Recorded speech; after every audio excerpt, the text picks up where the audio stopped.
ആരോഗ്യ ശുചിത്വ മേഖലകൾക്ക് പ്രാധാന്യം നൽകി ഇളമ്പള്ളൂർ ഗ്രാമപഞ്ചായത്ത് ബജറ്റ് 46,51,00,000 രൂപ വരവ് പ്രതീക്ഷിക്കുന്ന ബജറ്റാണ് വൈസ് പ്രസിഡന്റ് ഷീബ മോൾ അവതരിപ്പിച്ചത്. കാർഷിക വിദ്യാഭ്യാസ മൃഗസംരക്ഷണ മേഖലയ്ക്കും ബജറ്റിൽ പ്രാധാന്യം നൽകിയിട്ടുണ്ട്. 46,51,18,698 രൂപ വരവും 45,96,23,500 രൂപ ചെലവും 54,97,198 രൂപ മിച്ചവും പ്രതീക്ഷിക്കുന്ന ബജറ്റാണ് ഗ്രാമപഞ്ചായത്ത് വൈസ് പ്രസിഡന്റ് ഷീബമോൾ അവതരിപ്പിച്ചത്. ആരോഗ്യം, ശുചിത്വം, കുടിവെള്ള മേഖലകൾക്ക് മുൻഗണന നൽകി തയ്യാറാക്കിയ ബജറ്റിൽ കാർഷിക, വിദ്യാഭ്യാസ, മൃഗസംരക്ഷണ, പാർപ്പിട മേഖലകൾക്കും പരിഗണന നൽകിയിട്ടുണ്ട്. മേഖലാ അടിസ്ഥാനത്തിലുള്ള വകയിരുത്തലുകൾ.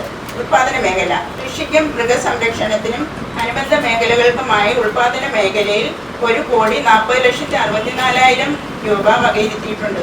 സമഗ്ര നെൽകൃഷി വികസനം, തെങ്ങിന് ജൈവവള വിതരണം, ഇടവേള കൃഷി, ഇടവേള കിറ്റ് വിതരണം, പച്ചക്കറി കൃഷി വികസനം, വാഴ കൃഷി വികസനം, കൂൺ കൃഷി, ഗർഭിണി കിടാരി വിതരണം, പെണ്ണാട് വിതരണം, ചാണകം ഉണക്കിപ്പൊടിച്ച് ജൈവവളമാക്കുന്ന പദ്ധതി, മൃഗാശുപത്രിക്ക് ആവശ്യമായ മരുന്നുകൾ, കാലിത്തീറ്റ സബ്സിഡി, വൈക്കോൽ സബ്സിഡി, ABC പ്രോഗ്രാം തുടങ്ങിയ പദ്ധതികൾ കാർഷിക മേഖലയുടെ അഭിവൃദ്ധിക്കായി നടപ്പിലാക്കാൻ ലക്ഷ്യമിടുന്നു.